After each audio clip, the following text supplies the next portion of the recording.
Friends, welcome back to my channel Akhila creative blog. ಇವತ್ತು ಹೊಸ ಪ್ಲೇಸಿಗೆ ಕರ್ಕೊಂಡು ಹೋಗ್ತಾ ಇದ್ದೀನಿ, ಹೊಸ ಊರಿಗೆ ಹೋಗ್ತಾ ಇದ್ದೀವಿ. ಯಾವ ಪ್ಲೇಸು ಏನು ಅಂತ ಅಂದ್ಬಿಟ್ಟು ನೋಡೋಣ ಬನ್ನಿ. ರೈಲ್ವೆ ಸ್ಟೇಷನ್ಗೆ ಬಂದಿದ್ದೀನಿ, ಮೆಜೆಸ್ಟಿಕಲ್ಲಿರೋವಂಥ ರೈಲ್ವೆ ಸ್ಟೇಷನ್ನು. ಇಲ್ಲಿಂದ ನಮ್ಮ ಪಯಣ ಸ್ಟಾರ್ಟ್ ಆಗ್ತಾ ಇದೆ. ನಾನು ಇಲ್ಲಿಂದ ಕಲಬುರಗಿಗೆ ಕರ್ಕೊಂಡು ಹೋಗ್ತಾ ಇದ್ದೀನಿ. ಕಲಬುರಗಿಗೆ ಅಲ್ಲಿರೋ ಅಂಥ ಗಾಣಗಾಪುರ ಅಂತ ಊರಿಗೆ, ಅಲ್ಲಿ ದೇವಸ್ಥಾನ, ದತ್ತಾತ್ರೇಯ ಸ್ವಾಮಿ ದೇವಸ್ಥಾನಕ್ಕೆ ಹೋಗ್ತಾ ಇರೋದು. ನಾನು ಕೂಡ ಫಸ್ಟ್ ಟೈಮು ನಿಮ್ಮನ್ನು ಕೂಡ ಕರ್ಕೊಂಡು ಹೋಗೋಣ ಅಂತ ಅಂದ್ಬಿಟ್ಟು ಅಪ್ಪ ಅಮ್ಮ ಇಬ್ಬರು ಹೋಗ್ತಿದ್ದಾರೆ, ನನ್ನ ತಮ್ಮ ಎಲ್ಲರನ್ನು. ಅವರು ನನ್ನನ್ನು ಕೂಡ ಇನ್ವೈಟ್ ಮಾಡೋದು, ಅದಕ್ಕೋಸ್ಕರ ನಾನು ಅವ್ರ ಜೊತೆ ಹೋಗೋಣ ಅಂತ ಅಂದ್ಬಿಟ್ಟು ಹೋಗ್ತಾಯಿದ್ದೀನಿ. ಅದೇ ನನಗೂ ಟ್ರೈನ್ಗೂ 1 ನಿಮಿಷ 2 ನಿಮಿಷ ಟ್ರೈನ್ ಡಿಫ್ರೆನ್ಸಲ್ಲಿ ಟ್ರೈನ್ ಮಿಸ್ ಮಾಡಿಕೊಂಡೆ. ಅದಾದಮೇಲೆ ಮಿಸ್ ಆಗಿದ್ದಕ್ಕೆ ನೆಕ್ಸ್ಟ್ ಟ್ರೈನ್ 4 ಅವರ್ಸ್ ಲೇಟಾಗಿದೆ. ಅದಕ್ಕೋಸ್ಕರ ನಾನು KSRTC ಬಸ್ ಸ್ಟಾಪಿಗೆ ಬಂದೆ ವಿಚಾರಿಸೋಣ ಅಂತ ಅಂದ್ಬಿಟ್ಟು. ಅಲ್ಲಿ ಬಸ್ಸು ಕೂಡ ಸೇಮ್ ಟೈಮಿಂಗ್ಸ್ಗೆ ಹೋಗುತ್ತೆ ಅಂತ. ಸಾಯಂಕಾಲ 7 ಗಂಟೆಗೆ ಹತ್ತದೆ, ಮಾರ್ನಿಂಗ್ 8:30 9 o'clock ರೀಚ್ ಆಗುತ್ತೆ ಅಂತ ಹೇಳೋದು. ಅದು ಬರಲು ನಾನು ಸೇಮ್ ಗಾಡಿ ಕೂಡ 8 o'clock ಟ್ರೈನು, ಅದು ಕೂಡ ಮಾರ್ನಿಂಗ್ 9 o'clock ಹೋಗುತ್ತೆ ಅಂತ ಹೇಳಿದ್ದು. ಅದಕ್ಕೋಸ್ಕರ ಓಕೆ ಆಯಿತು ನಾನು ಟ್ರೈನ್ಗೆ ಅಂತ ವಾಪಸ್ ಬಂದರು. ಟ್ರೈನು ಜನರಲ್ ಟಿಕೆಟ್ ತೊಗೊಂಡು ಹತ್ತಿ ಕೂತ್ಕೊಂಡೆ. ಜನದಲ್ಲಿ ಸಿಕ್ಕಾಪಟ್ಟೆ ಜನ, ಕಾಲಿಡ ಕೂಡ ಅಷ್ಟು ಜಾಗ ಇಲ್ಲ. ನನ್ನ ಪುಣ್ಯಕ್ಕೆ ಬೇಗ ಹತ್ತಿದ್ದಕ್ಕೂ ಏನೋ ಕಿಟಕಿ ಪಕ್ಕದಲ್ಲೇ ಜಾಗ ಸಿಕ್ತು. ಆ ಕಿಟಕಿ ಪಕ್ಕದಲ್ಲಿ ಸೀಟ್ ಸಿಕ್ಕೋದಕ್ಕೂ ಕೂಡ ತುಂಬಾ ಅಲ್ಲಿ ಫುಲ್ ಫೈಟಿಂಗ್ ಕೂಡ ಆಯಿತು. ಫೈಟಿಂಗ್ ಅಂದರೆ ಸ್ವಲ್ಪ ಆರ್ಗ್ಯುಮೆಂಟ್ಸ್ ಕೂಡ ಆಯಿತು. ಹೇಗೋ ಪುಣ್ಯಕ್ಕೆ ಸೀಟ್ ಕೂಡ ಸಿಕ್ತು. ಸೀಟ್ ತೊಗೊಂಡು ಕೂತ್ಕೊಂಡು ನೈಟ್ ಪೂರ್ತಿ ಒಬ್ಬಳೇ ಜರ್ನಿ ಮಾಡ್ತಾಯಿದ್ದೆ. ಲೈಫಲ್ಲಿ ಫಸ್ಟ್ ಟೈಮ್ ಇದು ನನ್ನ ಲೈಫಲ್ಲಿ ಒಬ್ಬಳೇ ಜರ್ನಿ ಮಾಡ್ತಾಯಿದ್ದು ಅಂತ ಅಂದ್ಬಿಟ್ಟು. ನೈಟೆಲ್ಲ ನಿದ್ದೆ ಕೂಡ ಮಾಡಲಿಲ್ಲ, ಅಲ್ಲೇ ಕೂತ್ಕೊಂಡು ಮೊಬೈಲ್ ನೋಡ್ತಾ ಇದ್ದೆ, ಫಿಲಿಮ್ಸ್ ನೋಡ್ತಾ ಇದ್ದೆ. ಆಮೇಲೆ ಮಾರ್ನಿಂಗ್ 8 o'clock 8:30ಗೆ ಕರೆಕ್ಟಾಗಿ ಕರ್ಕೊಂಬಂದು ಗಾಣಗಾಪುರ ರೋಡಲ್ಲಿ ಬಿಡ್ತು, ಅಂದರೆ ಸ್ಟೇಷನ್ಗೆ ಬಂತು. ಆವಾಗ ಅಪ್ಪ ಅಮ್ಮ ಕೂಡ ನನ್ನನ್ನು ಬಿಟ್ಟು ದೇವಸ್ಥಾನಕ್ಕೆ ಹೋಗಿರಲಿಲ್ಲ. ನನಗೋಸ್ಕರ ವೆಯ್ಟ್ ಮಾಡಿ ಸ್ಟಾಪಲ್ಲೇ ರೈಲ್ವೆ ಸ್ಟೇಷನಲ್ಲೇ ಬಿಟ್ಟು ಬಂದಿದ್ದೀವಿ, ಪಾಪ ಮಿಸ್ ಆಗಿದೆ ಗಾಡಿ ಅಂತ. ಅವರು ಕೂಡ ನನಗೋಸ್ಕರ ವೆಯ್ಟ್ ಮಾಡ್ಕೊಂಡು ನನ್ನನ್ನು ಆಮೇಲೆ ಪಿಕ್ ಮಾಡಿ, ಅವರು ಒಂದು 4-5 hours ರೈಲ್ವೆ ಸ್ಟೇಷನಲ್ಲೇ ವೆಯ್ಟ್ ಮಾಡಿದ್ದಾರೆ ಪಾಪ. ಆಮೇಲೆ ನಾನು ಬಂದ ಮೇಲೆ ಎಲ್ಲ ಜೊತೆಗೆ ಮೂವ್ ಆದ್ವಿ ನೋಡಿ. ಅದಾದಮೇಲೆ KSRTC ಬಸ್ ಕೂಡ ನಮಗೆ ಅಲ್ಲಿಂದ ಅವೈಲೇಬಲ್ ಇದೆ. ಏನಿಲ್ಲ ಅಂದರೆ ಗಾಣಗಾಪುರ ರೋಡಿಂದ ನಮಗೆ ಗಾಣಗಾಪುರ ದೇವಸ್ಥಾನಕ್ಕೆ 22 ಕಿಲೋಮೀಟರ್ ದೂರ ಆಗುತ್ತೆ. ಅದೇ ಕಲಬುರಗಿಯಿಂದ ಆದರೆ ನಿಮಗೆ ಒಂದು 45 ಕಿಲೋಮೀಟರ್ ದೂರ ಆಗುತ್ತೆ. ನಾನು ಬಸ್ಸಲ್ಲಿ ಬಂದಿದ್ದೆ, ಕಲಬುರಗಿಗೆ ಬಂದು ಕಲಬುರಗಿಯಿಂದ ನಾನು 45 ಕಿಲೋಮೀಟರ್ ದೂರ ಬರಬೇಕಾಗಿತ್ತು. ಅದಕ್ಕೋಸ್ಕರ ಬೇಡ, ನಾನು ಟ್ರೈನಲ್ಲೇ ಹೋಗೋಣ ಅಂತ ಅಂದ್ಬಿಟ್ಟು ಬಂದಿದ್ದು. ಅಲ್ಲಿಂದ ನನಗೆ ಸೇಮ್ ಅಪ್ಪ ಅಮ್ಮ ಕೂಡ ರೈಲ್ವೆ ಸ್ಟೇಷನಲ್ಲೇ ವೆಯ್ಟ್ ಮಾಡ್ತಾಯಿರ್ತೀವಿ ಬನ್ನಿ ಅಂತ ಹೇಳಿದ್ದು. ಅದಕ್ಕೆ ಸೇಮ್ ನಾನು ರೈಲ್ವೆ ಸ್ಟೇಷನಲ್ಲೇ ಗಾಡಿಯಲ್ಲೇ ಬಂದೆ. ಒಬ್ಬಳೇ ಜರ್ನಿ ಮಾಡೋದ್ರಿಂದ ನೈಟ್ ಕೂಡ ನಾನು ನಿದ್ದೆ ಮಾಡಿರಲಿಲ್ಲ, ತುಂಬಾ ಹೆವಿ ಇದಾಗೋಗಿತ್ತು. ಫಸ್ಟ್ ಟೈಮ್ ಅಲ್ವಾ, ಭಯ ಕೂಡ ಇತ್ತು. ಭಯ ಪಡಬಾರ್ದು, ಹೆಣ್ಮಕ್ಳು ಏನಕ್ಕೆ ಆಗಲಿ ಯಾವುದಕ್ಕೆ ಆಗಲಿ ಭಯ ಪಡಬಾರ್ದು, ಸ್ಟ್ರಾಂಗಾಗಿರಬೇಕು. ಓಕೆ ಬನ್ನಿ, ಇವಾಗ ಇಲ್ಲಿಂದ ದೇವಸ್ಥಾನದಲ್ಲಿ ನಾವು ಎಲ್ಲಿಗೆ ಬಂದಿದ್ದೀವಿ, ಏನು ಹೇಗೆ, ಇಲ್ಲೆಲ್ಲ ನಾವು ದೇವಸ್ಥಾನ ಪೂಜೆ ಮಾಡ್ತೀವಿ, ದೇವಸ್ಥಾನಕ್ಕೆ ಹೋಗ್ತೀವಿ, ಮತ್ತು ಸ್ನಾನ ಎಲ್ಲ ನಿಮಗೆ ಏನು ಅಂತ ಅಂದ್ಬಿಟ್ಟು ತೋರಿಸ್ತೀನಿ. ನಮ್ಮ ಗೈಡು, ನಮ್ಮ ಅತ್ತೆ ಮಗಳು ಗೈಡು, ಯಾಕೆಂದರೆ ಅವಳು ಲಾಸ್ಟ್ ಟೈಮ್ ಒಂದು 2-3 ಟೈಮ್ ಇಲ್ಲಿ ಬಂದಿದ್ದಂತೆ. ಅವಳೆಲ್ಲ ನಮಗೆಲ್ಲ ಹೇಗೆ ಏನು ಅಂತೆಲ್ಲ ಫುಲ್ಲು ತೋರಿಸ್ತಾ ಇದ್ಲು. ಅವರ ಗೈಡೆನ್ಸ್ ಮೇಲೆ ನಾವು ದೇವಸ್ಥಾನದಲ್ಲೆಲ್ಲ ಹೋಗ್ತಾಯಿದ್ವಿ. ಬನ್ನಿ ಇಲ್ಲಿಂದ ದೇವಸ್ಥಾನ ತೋರಿಸ್ತೀನಿ. ನಾವಿವಾಗ ಬಂದಿರೋದು ನದಿ ಹತ್ರ ಬಂದಿದ್ದೀವಿ. ನದಿಯಲ್ಲಿ ಸ್ನಾನ ಮಾಡ್ಕೊಂಡು ಹೋಗೋಣ ಅಂದ್ಬಿಟ್ಟು. ಈ ನದಿ ಹೆಸರು ಬಂದು ಭೀಮಾ ಮತ್ತು ಅಮರ್ಜ ನದಿಗಳ ಸಂಗಮವಾಗಿದೆ. ಇದು 2 ನದಿ ನೀರು ಹರ್ಕೊಂಡು ಬಂದು ಸಂಗಮ ಆಗಿರೋಂಥ ಸ್ಥಾನ. ಇಲ್ಲಿ ಸ್ನಾನ ಮಾಡಿಕೊಂಡು ರೆಡಿಯಾಗಿ ಆಮೇಲೆ ದೇವಸ್ಥಾನಕ್ಕೆ ಹೋಗೋಣ, ಪೂಜೆ ಎಲ್ಲ ಮಾಡಿಸ್ಕೊಂಡು. ಇಲ್ಲಿ ಕೂಡ 2-3 ದೇವಸ್ಥಾನ ಇದೆ. ಮತ್ತು ಅದುಂಬರ ವೃಕ್ಷ ಅಂತ ಆ ಮರ ಅಂದರೆ ವೃಕ್ಷಕ್ಕೆ ಪೂಜೆ ಮಾಡಿಕೊಂಡು ನೆಕ್ಸ್ಟು ಹೋಗೋ ಅಂಥದ್ದು ಇಲ್ಲಿಂದ. ಓಕೆ ಬನ್ನಿ, ಫಸ್ಟು ಸ್ನಾನ ಮಾಡೋಣ. ನೋಡ್ತಾ ನನಗೆ ಮೊದಲೇ ಸ್ಟ್ರೈನ್ ಆಗಿತ್ತು ಟ್ರೈನಲ್ಲಿ ಬಂದು ನೈಟೆಲ್ಲ ನಿದ್ದೆ ಇಲ್ಲದೆ ನನಗೆ ಇಲ್ಲಿ ಬಂದು ನನಗೆ ಇದು ಸ್ನಾನ ಮಾಡಬೇಕು ಇಲ್ಲಿ ಅಂತ ಅಂದಾಗ ನನಗೆ ತುಂಬಾ ಬೇಜಾರಾಯಿತು. ಇಲ್ಲಿ ನೋಡಿದ ತಕ್ಷಣ ಯಾಕೆ ಅಂತ ಅಂತೀರಾ, ಇಲ್ಲಿ ದೇವ್ರಿಗೆ ಅಂತ ಪೂಜೆಗೆ ಅಂತ ಅಂದ್ಬಿಟ್ಟು ಇಲ್ಲಿ ಏನು ಕಾಯಿ ಹೂವು ಎಲ್ಲ ಇಟ್ಟಿದ್ದಾರೋ ಓಕೆ, ಅದೆಲ್ಲ ಓಕೆ ಆಯಿತು, ಏನು ಪ್ರಾಬ್ಲಮ್ ಇಲ್ಲ. ಆದರೆ ಅಲ್ಲಿ ಪೂಜೆ ಮಾಡೋರು ಆ ನದಿ ದಡದ ಮೇಲೇ ಪೂಜೆ ಮಾಡ್ತಾ ಇದ್ದಾರೆ. ಶಿವಲಿಂಗ ಅಂತ ಮಣ್ಣಲ್ಲೇ ಮಾಡಿಬಿಟ್ಟು ಅದಕ್ಕೆ ಕಾಯಿ ಎತ್ಕೊಂಡು ಹೋಗಿಟ್ಟು ಅಲ್ಲೆಲ್ಲ ಗುಡ್ಡೆ ಹಾಕಿದಾರಲ್ಲ, ಬರೀ ಕಾಯಿಗಳು ನೋಡಿ, ಎಷ್ಟು ಕಾಯಿಗಳು, ತೆಂಗಿನಕಾಯಿಗಳು, ಅದೆಲ್ಲ ಯಾಕೆ ಇಷ್ಟು ವೇಸ್ಟ್ ಮಾಡಿದ್ದಾರೆ. ನನಗಂತೂ ತುಂಬಾ ಬೇಜಾರಾಗಿತ್ತು ಅಲ್ಲಿ. ಅಲ್ಲೇ ಪೂಜೆ ಮಾಡ್ತಾರೆ. ಅದನ್ನೇ ಇನ್ನೊಬ್ಬರು ಪೂಜೆ ಮಾಡಿ ಅಲ್ಲಿ ಹೋಗಿರೋದನ್ನ ಅದನ್ನು ತುಳ್ಕೊಂಡು ಇವ್ರು ಇನ್ನೊಂದು ಹೊಸದಾಗಿ ಮತ್ತೆ ಶಿವಲಿಂಗನ ಮಾಡ್ಕೊಂಡು ಮತ್ತೆ ಅದಕ್ಕೆ ಪೂಜೆ ಮಾಡ್ತಾರೆ. ಒಂದು ಕಡೆಯಿಂದ ತುಳಿತಾ ಇರ್ತಾರೆ, ಒಂದು ಕಡೆಯಿಂದ ಮಾಡ್ತಾ ಇರ್ತಾರೆ. ಇದನ್ನ ಮಾಡಿ ಏನು ಬಂತು, ಇದು ಮಾಡಬೇಕು ಅಂತ ಸುಮ್ಮನೆ ವೇಸ್ಟು ಕೂಡ. ಇದು ಕಾಯಿ ಹಣ್ಣು ತೊಗೊಂಡೋಗಿ ನಾವು ಅಲ್ಲೆಲ್ಲ ಹಾಕೋದ್ರಿಂದ ಅಲ್ಲಿ ಗಲೀಜು ಕೂಡ ಆಗುತ್ತೆ. ಮತ್ತು ನೋಡಿ ಇದನ್ನೆಲ್ಲ ಪೂಜೆ ಮಾಡ್ತಿದ್ದಾರೆ. ಪಕ್ಕದಲ್ಲಿ ಬೇರೆಯವರೆಲ್ಲ ಮಾಡಿರೋಂಥದ್ದನ್ನೆಲ್ಲ ತುಳ್ಕೊಂಡು ಪೂಜೆ ಕೂಡ ಮಾಡ್ತಾರೆ. ಇದು ಶಿವಲಿಂಗ ಅಂತ. ಇದು ನನಗೆ ಇಷ್ಟ ಆಗಲಿಲ್ಲ. ಮತ್ತು ತುಂಬಾ ಪೊಲ್ಯೂಷನ್ ಮಾಡ್ತಾಯಿದ್ದು, ಎಷ್ಟು ಗಲೀಜು ಮಾಡಿದ್ದಾರೆ ನೋಡಿ.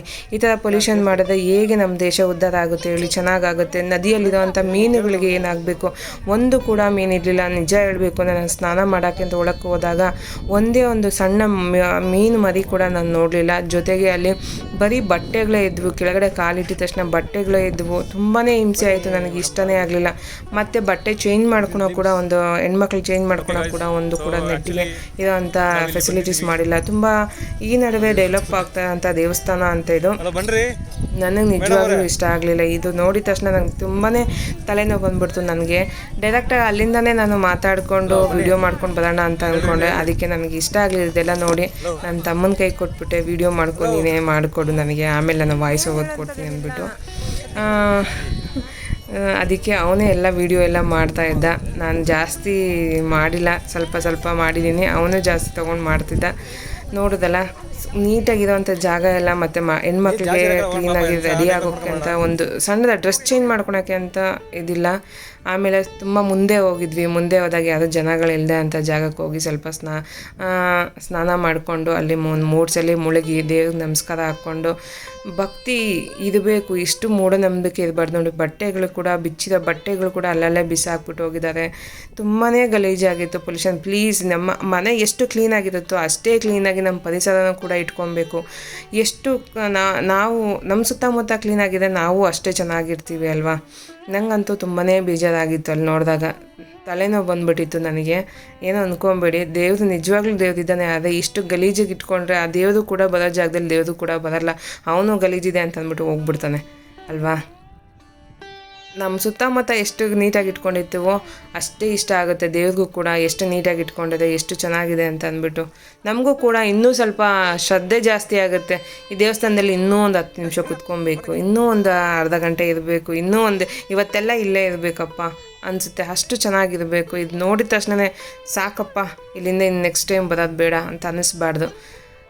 ಓಕೆ, ಏನಾದರೂ ನಾನು ಹೇಳಿದಲ್ಲಿ ನಿಮಗೆ ಬೇಜಾರಾಗಿದ್ದರೆ ಸಾರಿ. ಆದರೆ ನನಗೆ ಅನಿಸಿದ್ದು ನಿಮ್ಮ ಹತ್ರ ಶೇರ್ ಮಾಡಿಕೊಂಡೆ ಅಷ್ಟೇ. ಓಕೆ, ಸ್ನಾನ ಮಾಡ್ತಾಯಿದೆ. ಅಮ್ಮ ಎಲ್ಲ ಮುಳುಗ್ತಿದ್ದಾರೆ. ನಾವೆಲ್ಲ ಮುಳುಗಿ ಎದ್ದು 3 ಸಲ ಸ್ನಾನ ಮಾಡಿಕೊಂಡು ಡ್ರೆಸ್ ಚೇಂಜ್ ಮಾಡ್ಕೊಂಡು ದೇವಸ್ಥಾನಕ್ಕೆ ಹೋಗ್ತೀವಿ. ಬನ್ನಿ, ನೆಕ್ಸ್ಟು ರೆಡಿ ಆದ ಮುಂದೆ ಹೋಗೋದನ್ನ ನಿಮ್ಗೆ ತೋರಿಸ್ತೀನಿ.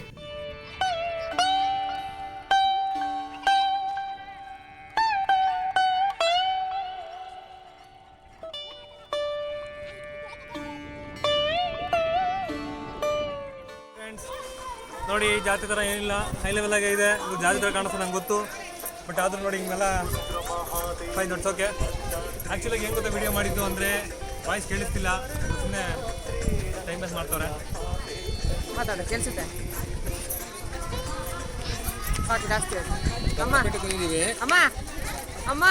ದತ್ತಪೀಠ ಬಂದಿದ್ದೀವಿ. ದತ್ತದಲ್ಲಿ ಸಂಗಮದಲ್ಲಿ ಸ್ನಾನ ಮಾಡಿದ್ದೀವಿ. ಏನೋ ಎಲ್ಲರ ಪದ್ಧತಿ ಅಂತೇಳಿ ನಾಮ ಹಾಕ್ಸ್ಕೊಂಡಿದ್ದೀವಿ. ದೇವ್ರ ದರ್ಶನ ಹೋಗ್ತಾ ಇದ್ದೀವಿ. ನಾಮ ಹಾಕ್ಸ್ಕೊಂಡಿದ್ದಲ್ಲ, ದೇವ್ರದ್ದು ನಾಮ ಹಾಕಿದ್ದೀವಿ. ದೇವ್ರು ಒಳ್ಳೆ ಮಾಡಿ ನಾಮ ಹಾಕ್ಸ್ಕೊಂಡಿದ್ದೀವಿ. ಓಕೆ ಫ್ರೆಂಡ್ಸ್, ಸೊ ಇಷ್ಟು ಹೇಳ್ತಾ ಮುಂದುವರ್ಸೋಣ. ಜೈ ಹಿಂದ್, ಜೈ ಕನ್ನಡ. ಓಕೆ, ಸ್ನಾನ ಎಲ್ಲ ಆಯಿತು. ಕಷ್ಟಪಟ್ಟೆ ರೆಡಿ ಕೂಡ ಅದೇ ಸೀರೆ ತೊಗೊಂಬಂದ್ಬಿಟ್ಟಿದ್ದೆ. ಇಲ್ಲಿ ಓಪನ್ ಏರಿಯಾದಲ್ಲಿ ಉಟ್ಕೊಳೋ ಅಷ್ಟರಲ್ಲಿ ಸಾಕಾಯಿತು. ಏರಿಯಾ ಕೂಡ ನೀಟಾಗಿರಲಿಲ್ಲ, ಗಲೀಜು ಮಾಡಿಬಿಟ್ಟಿದ್ದು. ಸ್ನಾನ ಮಾಡಿ ಡ್ರೆಸ್ ಮಾಡಿಕೊಂಡು ರೆಡಿಯಾಗಿ ಮತ್ತೆ ನೆಕ್ಸ್ಟ್ ದೇವಸ್ಥಾನಕ್ಕೆ ಹೋಗ್ತಾಯಿದ್ದೀವಿ. ಪ್ಲೀಸ್ ಯಾರು ಕೂಡ ಅಷ್ಟೇ ಎಲ್ಲಂದಲ್ಲಿ ಒಗಿಬೇಡಿ, ಗಲೀಜು ಎಲ್ಲಂದಲ್ಲಿ ಹಾಕಬೇಡಿ ಪ್ಲೀಸ್. ನಮ್ಮ ದೇಶ, ನಮ್ಮ ಮನೆ, ನಮ್ಮ ಸುರಕ್ಷೆ, ನಮಗೋಸ್ಕರ ತಾನೇ ಅವ್ರು ಹೇಳೋದು ಕ್ಲೀನಾಗಿ ಇಟ್ಕೊಳ್ಳಿ ಅಂತ ಅಂದ್ಬಿಟ್ಟು. ಯಾವುದೇ ಆಗಲಿ ಜಾಗದಲ್ಲಿ ಕ್ಲೀನಾಗಿಲ್ಲ ಅಂದರೆ ಅದು ದೇವರು ಇಲ್ಲ.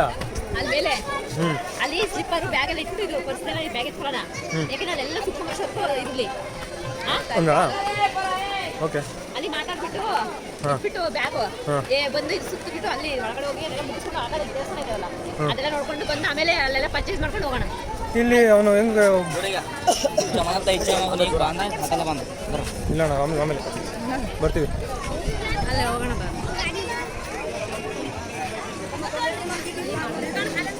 ಎಲ್ಲ ಈ ಕೊಟ್ಟಾಗೋರ ಬೇಡ ಆ ಥರನಾ ಬರಲಿ ರೀ ಅವರು. ಇಲ್ಲಿ ಬರೋವಂಥ ಭಕ್ತಾದಿಗಳು ಏನು ಬರ್ತದೋ ಅದೆಲ್ಲ ಪ್ರಸಾದನಾಗಲಿ ಏನಾದರೂ ಒಂದು ತಿಂಡಿ ಆಗಲಿ ಏನಾದರೂ ತೊಗೊಂಬಂದು ಕೊಡೋ ಅಂಥ ಪ್ರತೀತಿ ಇದೆ, ಕೊಟ್ಟು ತೊಗೊಳೋ ಅಂಥದ್ದು. ಒಬ್ಬರಿಗೆ ದಾನ ಮಾಡಬೇಕು ಮತ್ತು ಇನ್ನೊಬ್ಬರು ದಾನ ಮಾಡಿದ್ದನ್ನ ಈಸ್ಕೊಬೇಕು ಅನ್ನೋದು ಇಲ್ಲಿ ಒಂದು ನಂಬಿಕೆ ಕೂಡ ಇದೆ, ಒಂದು ಪ್ರತೀತಿ ಕೂಡ ಇದೆ. ಓಕೆ, ಅದಾದಮೇಲೆ ಬನ್ನಿ ಇಲ್ಲೊಂದು ಔದುಂಬ ವೃಕ್ಷ ಅಂತ ಹೇಳಿದ್ನಲ್ಲ, ಆ ವೃಕ್ಷದ ಹತ್ರ ಹೋಗಿ ಅದು ಹೇಗಿದೆ ಏನು ಅದರ ಸ್ಟೋರಿ ಕತೆ ಕೇಳೋಣ.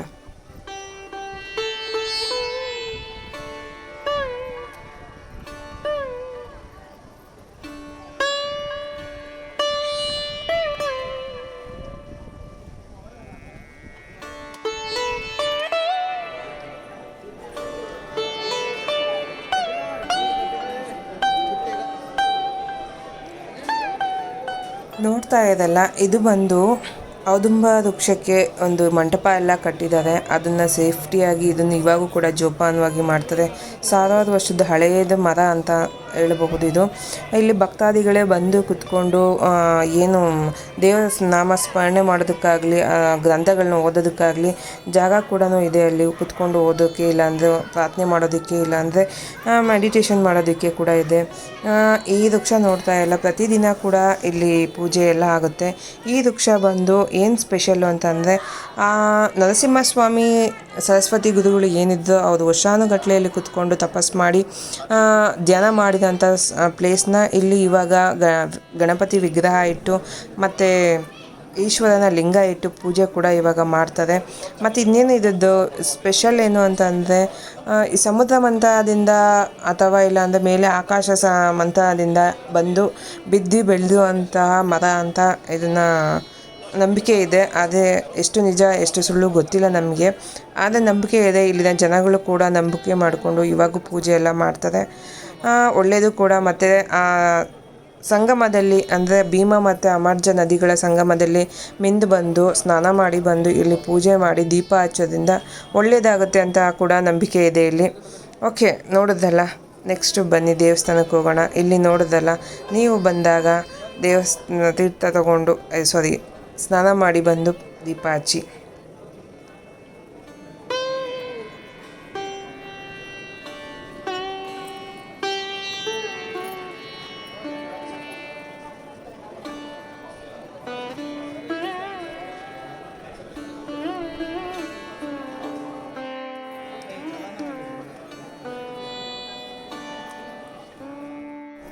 ಆಂಜನೇಯನ मनोजवम आदित्य वेगम जितेंद्रियम बुद्धिमतम वरिष्ठम आत्मजम अनादितमत्वं श्रीरामदूतम सीसा नमामि जय आंजनेय ಯಾವ್ದು ಹೇಳು, ಯಾವ್ದು ಹೇಳಿ, ಐತಲ್ಲ ನಮ್ಮ ಹತ್ರ ಐತೆ ನಮ್ಮ ಮನೇಲಿ ಐತೆ, 2-3 ಐತೆ.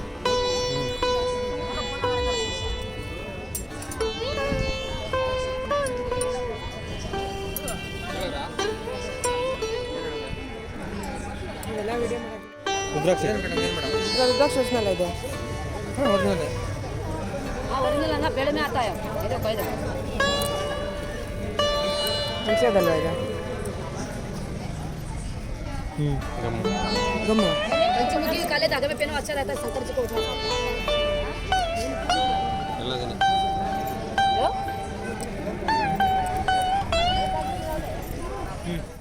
ಗಾಣಗಾಪುರ ಅಂತ ಹೇಳಿದ ತಕ್ಷಣ ದತ್ತಾತ್ರೇಯ ಸ್ವಾಮಿ ಅಂತ ಹೇಳಿದ ತಕ್ಷಣ ಗಾಣಗಾಪುರ, ಯಾರಿಗೇ ಆಗಲಿ ಕೇಳಿದ ತಕ್ಷಣ ಗಾಣಗಾಪುರ ಅಂತ ಹೇಳಿದ ತಕ್ಷಣ ದತ್ತಾತ್ರೇಯ ಸ್ವಾಮಿ ನೆನಪಾಗ್ತದೆ. ಅದು ಈ ನಡುವೆ ಇದು ಎಲ್ಲರಿಗೂ ಗೊತ್ತಾ, ನನಗೂ ಮೊದಲು ಗೊತ್ತಿರಲಿಲ್ಲ. ಆದರೆ ನಾನು ಗಾಣಗಾಪುರ ಅಂತ ಹೇಳಿದ ತಕ್ಷಣ ಯಾರೇ ಕೇಳಿದ್ರು ದತ್ತಾತ್ರೇಯ ಸ್ವಾಮಿ ಅಂತ ಕೇಳ್ತಾರೆ. ಇಲ್ಲಿನ ವಿಶೇಷ ಏನಂದರೆ, ಈ ಪವಿತ್ರ ಸ್ಥಳ ವಿಶೇಷ ಅಂದರೆ ಬ್ರಹ್ಮ ವಿಷ್ಣು ಮತ್ತು ಶಿವನ ತ್ರಿಮೂರ್ತಿಗಳಿಂದ ಸೇರಿದಂಥ ದೇವರು ದತ್ತಾತ್ರೇಯ ಸ್ವಾಮಿ. ಇದನ್ನು ನೋಡೋದಕ್ಕೆ ಪ್ರಪಂಚದಾದ್ಯಂತ ಜನಗಳು ಬರ್ತಾರೆ ಪೂಜೆ ದರ್ಶನ ಮಾಡೋದಕ್ಕೆ. ಮತ್ತು ಭಕ್ತಾದಿಗಳು ಬಂದು ಇಲ್ಲಿ ಪೂಜೆ ಮಾಡಿ ಇಲ್ಲಿ ಇದ್ದು, ಮತ್ತು ಇಲ್ಲಿ ತುಂಬ ನಂಬಿಕೆಗಳು ತುಂಬ ಇದೆ, ಇಲ್ಲಿ ಇದ್ದು ಹೋಗ್ತಾರೆ. ಇಲ್ಲಿ ನಾವು ಇನ್ನೊಂದು ವಿಶೇಷತೆ ಏನು ಅಂತಂದರೆ ಇಲ್ಲಿ ಮಧ್ಯಾಹ್ನದ ಹೊತ್ತು ಮಹಾಮಂಗಳಾರತಿ ಮಾಡೋದು. ಬೆಳಗ್ಗೆ ಹೊತ್ತು ಏನು ಮಾಡೋದಿಲ್ಲ ಅಂತೆ.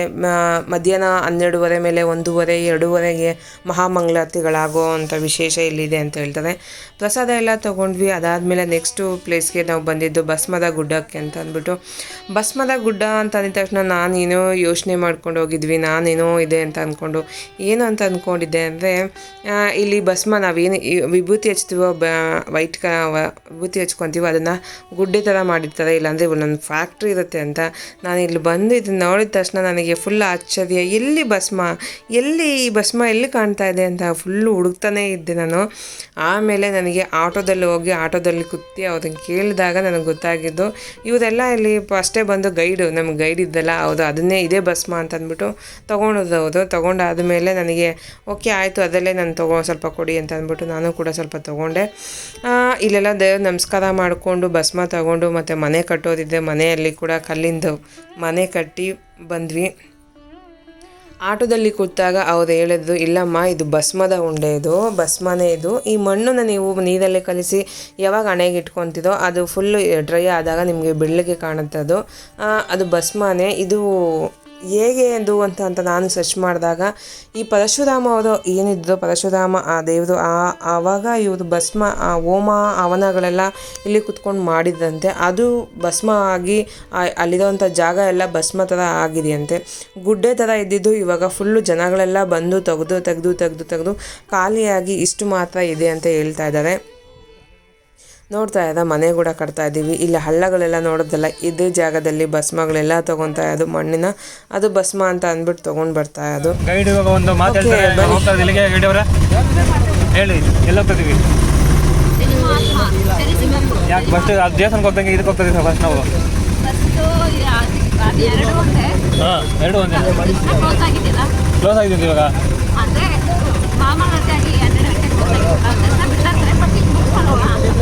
ಹೌದಾ?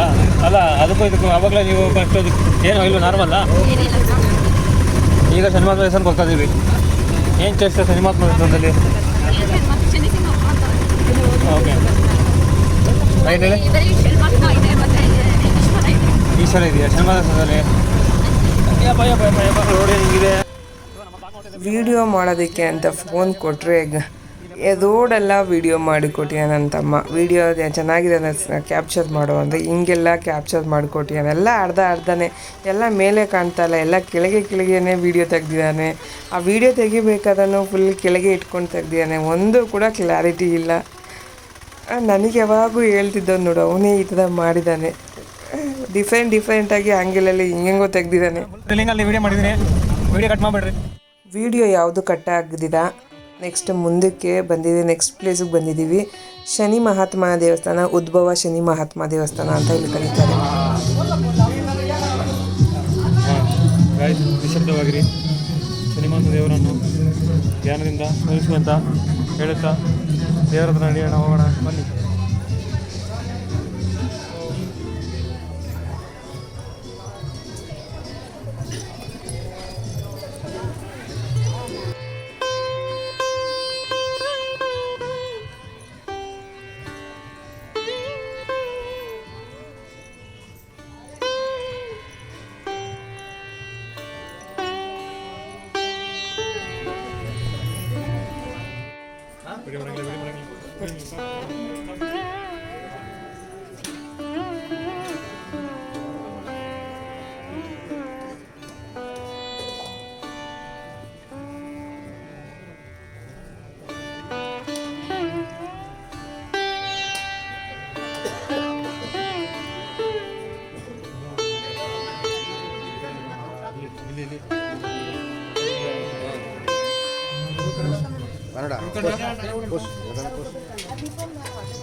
నీలాంజనం సమాపసమరే పుత్రమే డబ్బా ఇక్కడ పెట్టేసి ఇక్కడ పెట్టి చేయి పెట్టుకుని పైన దేవుడి తలకాయ మీద పెట్టు.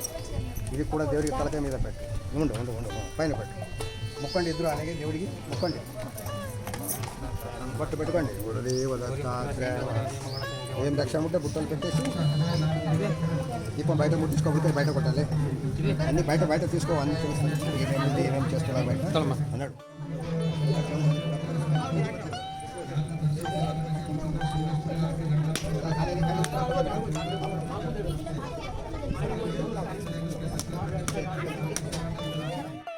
ಆ್ಯಕ್ಚುಲಿ ಏನು ಅಂತಂದರೆ ಯಾವುದೇ ದೇವಸ್ಥಾನಕ್ಕೆ ಹೋದ್ರೂ ಹಣೆಗೆ ನಾಮನ ಹಾಕ್ಬಿಟ್ಟು ಕಳಿಸ್ತಾ ಇದ್ರು. ಅದಾದಮೇಲೆ ನೆಕ್ಸ್ಟು ನಾವು ಮೇಯ್ನ್ ಆಗಿರೋವಂಥ ದೇವಸ್ಥಾನಕ್ಕೆ ಬಂದಿದ್ದೀವಿ ಗಾಣಗಾಪುರದಲ್ಲಿ. ಇವಾಗ ನದಿ ಹತ್ರದಿಂದ ಇಲ್ಲಿಗೆ 3 ಕಿಲೋಮೀಟರ್ ದೂರ ದತ್ತಾತ್ರೇಯ ಸ್ವಾಮಿ ದೇವಸ್ಥಾನ. ಇಲ್ಲೇ ವಿಗ್ರಹ ಇರೋದು, ದತ್ತಾತ್ರೇಯನ ವಿಗ್ರಹ ಇರೋದು.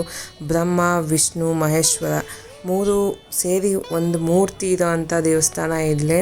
ಗುರುಗಳಿಗೆ ಗುರು ಆದಂಥ ದತ್ತಾತ್ರೇಯ ಸ್ವಾಮಿಗಳು ಪ್ರತಿಯೊಬ್ಬ ಮನುಷ್ಯನ ಜೀವನದಲ್ಲೂ ಗುರು ತುಂಬಾ ಮುಖ್ಯ, ಶ್ರೇಷ್ಠ ಅಂತ ಹೇಳ್ಬೋದು. ಅವರ ಕೃಪೆ ಮತ್ತು ದಯ ಪ್ರತಿಯೊಬ್ಬ ಮನುಷ್ಯನ ಮೇಲೂ ಇರಬೇಕು. ಏಕೆಂದರೆ ತಂದೆ ತಾಯಿ ಆದಮೇಲೆ ನೆಕ್ಸ್ಟ್ ಬರೋದೇ ಗುರುಗಳು ಸ್ಥಾನ. ಅವರು ತುಂಬ ವಿಶೇಷ ಅಂತ ಕೂಡ ಹೇಳ್ಬೋದು.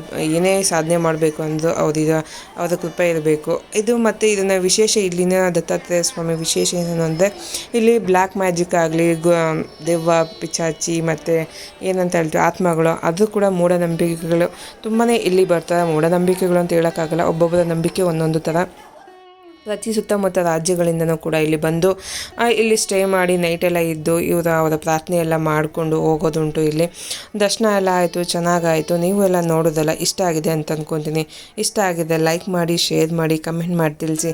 ಸಿಗೋಣ ಹೊಸ ವೀಡಿಯೋದಲ್ಲಿ ಹೊಸ ಪ್ಲೇಸಲ್ಲಿ. Okay, see you, bye bye.